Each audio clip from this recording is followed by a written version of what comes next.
This is the U.S. intelligence agency, mind control. Yeah, well, A May 9th report. That's enough, I guess. We'll come back to it on Wednesday. What about the Indian source? I want to see. I feel like everything. It's also a minute.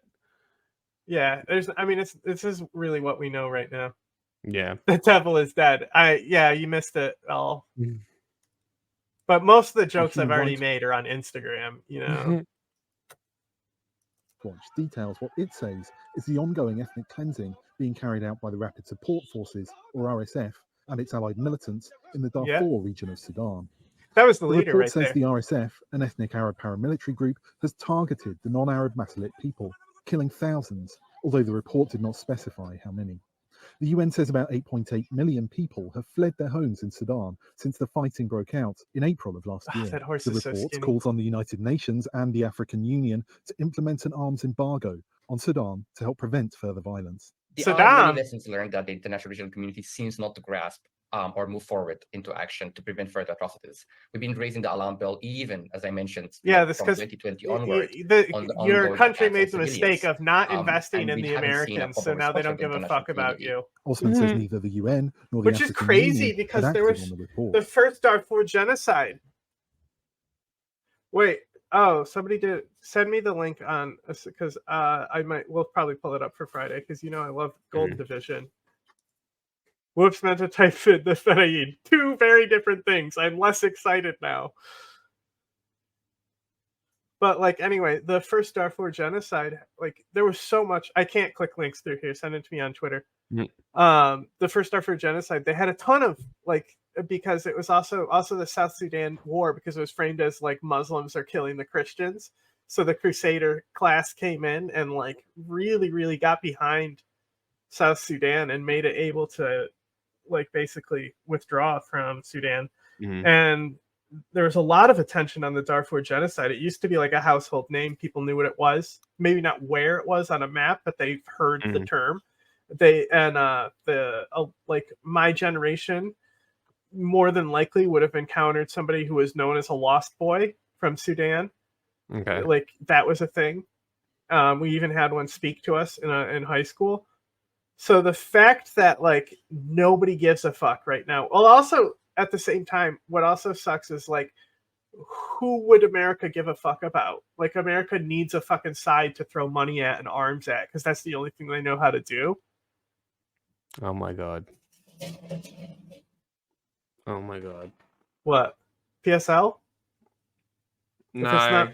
If it's not PSL, I was just like, why is this guy blocked? Why have I blocked this guy? Right? And I looked it up. I'm like, okay, this video is from this guy. He's blocked by me. Why is he blocked? Copied his name, Googled him, right-wing commentator. Sure, okay, no reason why he should be blocked.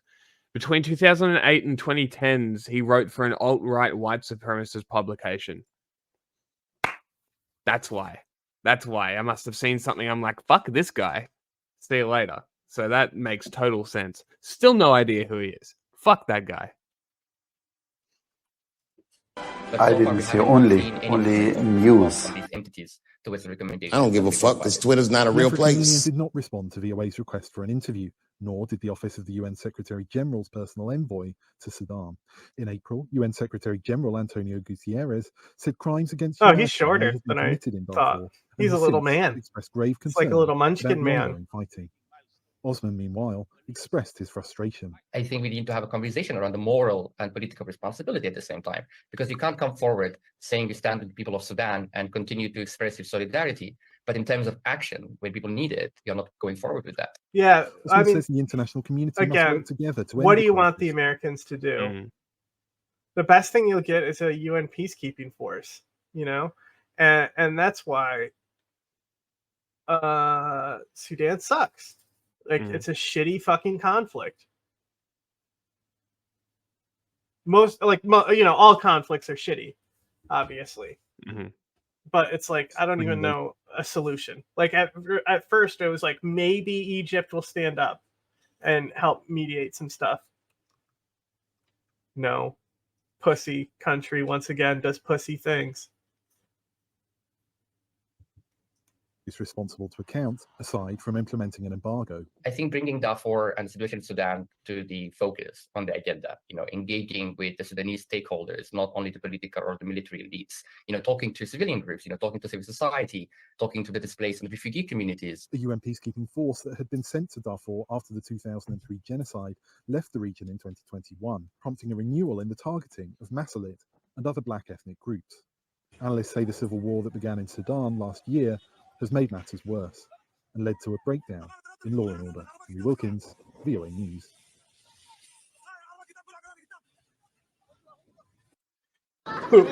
We could back South Sudan if we weren't already exporting them to Yemen to fight. This playing field has been made into a military training ground. Based in the middle of a neighborhood in Durman, it's where Sosan Usama comes every day to train as a part of a group of women. They've responded to a call by the Sudanese Army General Abdel Fattah al-Burhan for all those who can to fight alongside the army in its war against the Paramilitary Rapid Support Forces, or RSF. I joined this camp to learn to defend myself, my family, and my relatives. If I was a woman, like I said many times, both sides suck, but if I was a woman, I would never go RFF because they are known for rape atrocities and stuff. More so than the army. Obviously, any army is going to have these atrocities linked to them, but I definitely would not want to be as a woman fighting for the RSF, for sure. To move. We were displaced to Sennar State, then to Kedarif State, and then to here. We really suffered. Learning military skills mean I can defend myself and try to take back what's been taken from us. She's one of dozens in this part of Durman to join the camp since fighting started in April last year. The army and the RSF have been battling for the control of Sudan, with more than 15,000 civilians killed as a result, and more than 9 million internally displaced, according to the UN. An estimated 2 million have crossed the border into neighboring countries. While Sudan's army only deploys men to the battlefields, the conflict has seen a rise in the number of female recruits. More than 10,000 have joined training camps, according to authorities. Camps for women and girls like this one can be found in many areas under the control of the Sudanese army.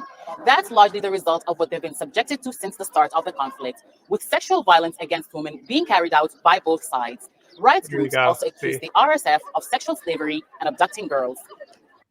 At least 140 clearly, women have been one raped, side is worse against women. It was pretty spelled out there. Sudanese Center for Combating Violence Against Women, with most being carried out by the RSF. Some women say the fear of they or their loved ones being subjected to such violence prompted them to join the camps and learn how to handle weapons. We've heard that there were numerous... I put two and two together right away. I was like, this is because of what the RSF does to women. There you go. Violations by the RSF, including assault, looting, killing, and recruiting children. So that's why I joined the camp. I want to be able to defend, even to a small extent, to protect my sisters or children from being recruited. The camps are supervised by government forces who've been criticized for recruiting civilians to fight out of fear that would widen the conflict. Camp managers say only those who want to join are trained. Those like Sosan, who've seen their family displaced, are learning to count on themselves in a conflict where both warring sides are determined to win and where civilians have suffered the most. Hiba Morgan, Al Jazeera, Durman. What idiot said that? Make sure to subscribe to our channel to get the latest news. It's like the Asaish are going to expand the conflict. What you mean by providing more security so the police can then patrol the prisons better?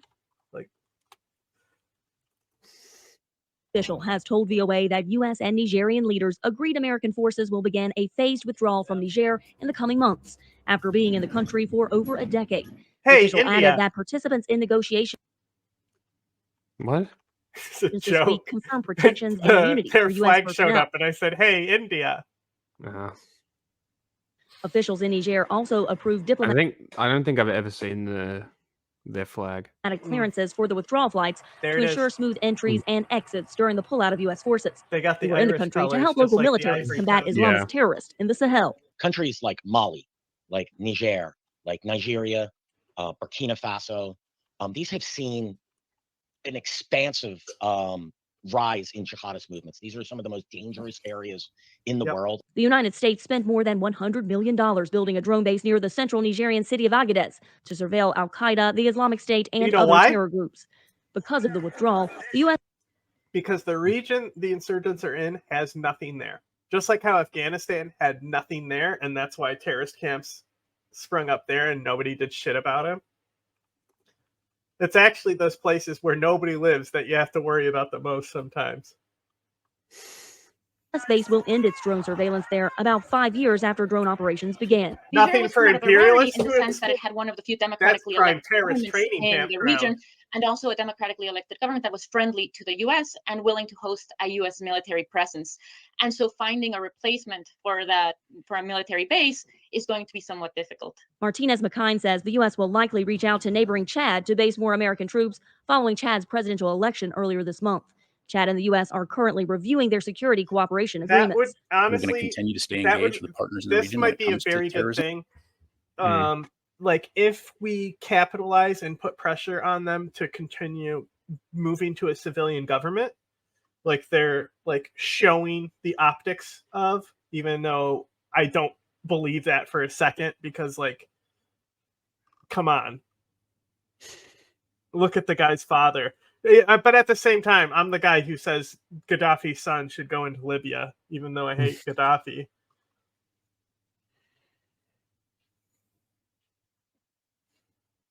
And countering the terrorist threat, because again, I think we all collectively can work together to address those very real threats. The withdrawal is seen as a huge blow to the U.S. counter-terror fight. Without bases in the Sahel, U.S. drones will need to fly from thousands of miles away to keep an eye on terror groups wreaking havoc in the region. Carla Babb, VOA News, the Pentagon. Your drones have to fly for you. Better take the tax dollars and buy more a few economist ones. Sahara Africa this week. Anglo American is exploring an IPO for its diamonds business De Beers. Two people familiar with the matter have said on a condition of anonymity. Anglo, which has been synonymous with South African mining for decades, set out plans for a potential breakup of some of its assets on Tuesday as it fights off a $43 billion takeover bid from BHP. Shell said on Thursday that Wait, this is lame. It was economic news. Isra Dawood's Yeah, it was like a top 5 thing. Yeah, I mean, Africa is the only place I care about economic news, to be honest. But it's like, this is the company that's exploiting Africa right now. Wrapped end in 2023. As I the focus on diamonds, just because of that Israeli guy who there, when it's like gold in the Congo. Yeah. It's just because it's Africa doesn't mean it's blood diamonds that you need to be looking out for. Erupted between rival factions in Sudan. The journalist fled her home in Khartoum. We had to move from our house to another region because we stayed like for 10 days. But after that, we started to hearing some news about women get kidnapped and get raped. And that was, for us, it is frightening. Arriving in Kenya last May, Dawood had to rebuild her life. Thanks to a media support program, she had a helping hand. Kenya also does have a decent press for not having like a free press like most countries don't. They have a pretty decent journalistic infrastructure in Africa. Incorporation and Transition, or MICT, and African partners helped enroll her in a hub for exiled media. She received a MICT fellowship that includes financial and legal help and safe working spaces for journalists affected by conflict in Sudan. And this is such a smart thing for Kenya to do. It's like I said, it's within their interest because they kind of want to. Because if you think about it, Kenya's very smart. They're very imperialist. They know what they're doing. It's not only military that you need to expand with, but your media empire needs to expand. So the more media links and ties that they subsidize and bring into the country, because they're at the point where they can subsidize things like that instead of like Egypt that's subsidizing corn, Just kidding. I'm sure Kenya subsidizes plenty of stuff, but yeah, smart move. Africa. Not just she also received training Mm. and connections to media outlets that can publish her work. I wrote 3 articles, of course, under the supervision of the project. So I always, when I was sending the materials, sometimes they have small maybe comments that you should focus on this, you should write this. I think this a good learning process. So far, the hub has helped at least 80 journalists globally, 15 of them in Kenya. A panel reviews and selects applicants. The fellowship usually runs for about 3 to 4 months. And the holistic support This is a great organization. helping displaced journalists. These are the people that I would partner with if we ever got off their feet. Basis and include livelihood support, security considerations, mental and physical health support, integration and legalization offers. Partners in the program, like the International Press Association of East Africa, or IPA, help by setting up press credentials and finding publications willing to pay for articles. They also provide working spaces. This is basically a huge chunk of what we're trying to even continue more, and especially expanding to have this co-working space where people can come and even just brainstorm creative ways of doing things, new ways.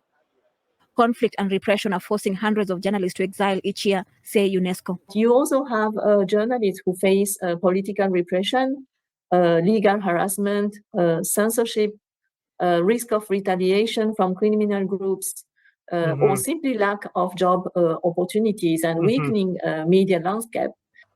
And in Sudan, UNESCO estimates over 8.5 million people have been displaced in the past year, including journalists like Dawood, who hope to return home soon. Until then, media hubs like this one offer support and some normalcy to those in exile. Victoria Amunga, VOA News, Nairobi.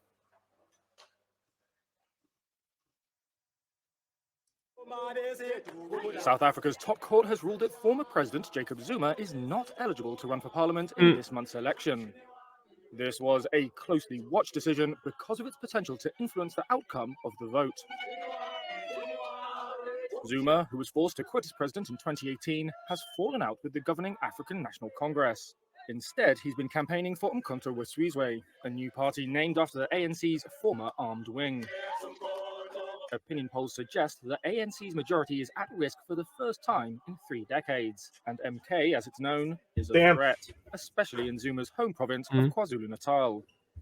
The ANC being under threat for the first time in 3 decades.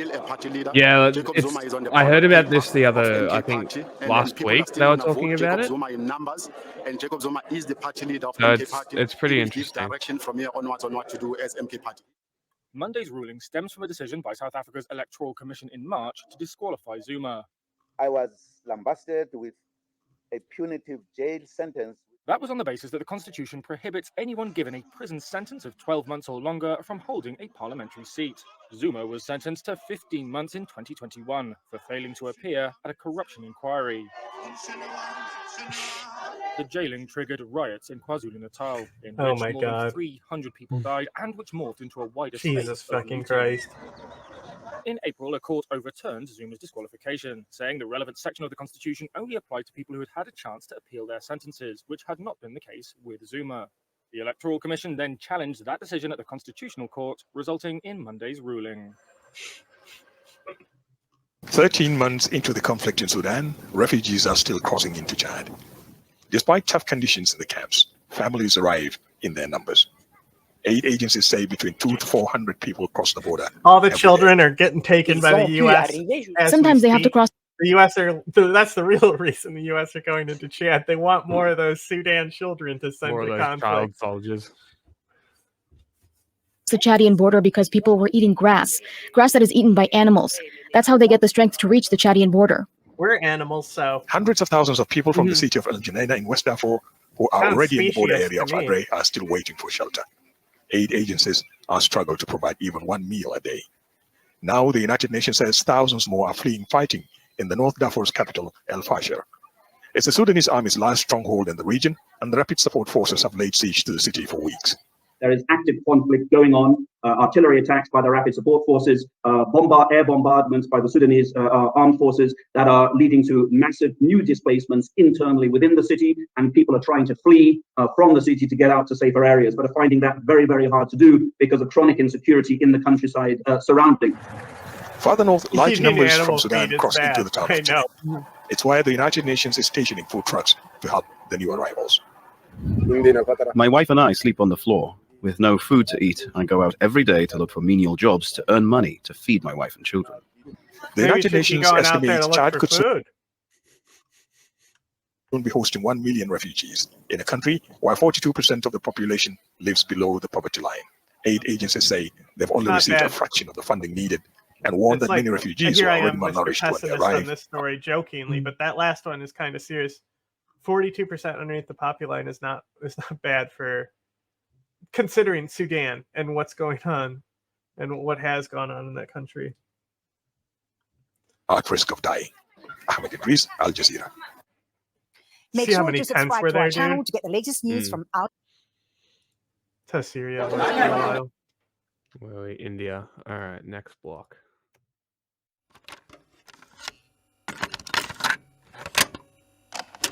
Are you aware of a CIA psychological profile about you, sir? Would you be interested in hearing what the CIA had to say? This secret study portrays as a brilliant but dangerous megalomaniac who is likely to pursue his own aims in disregard of U.S. interests. He's an uncertain ally. Shall I go on, or would you prefer that I stop, sir?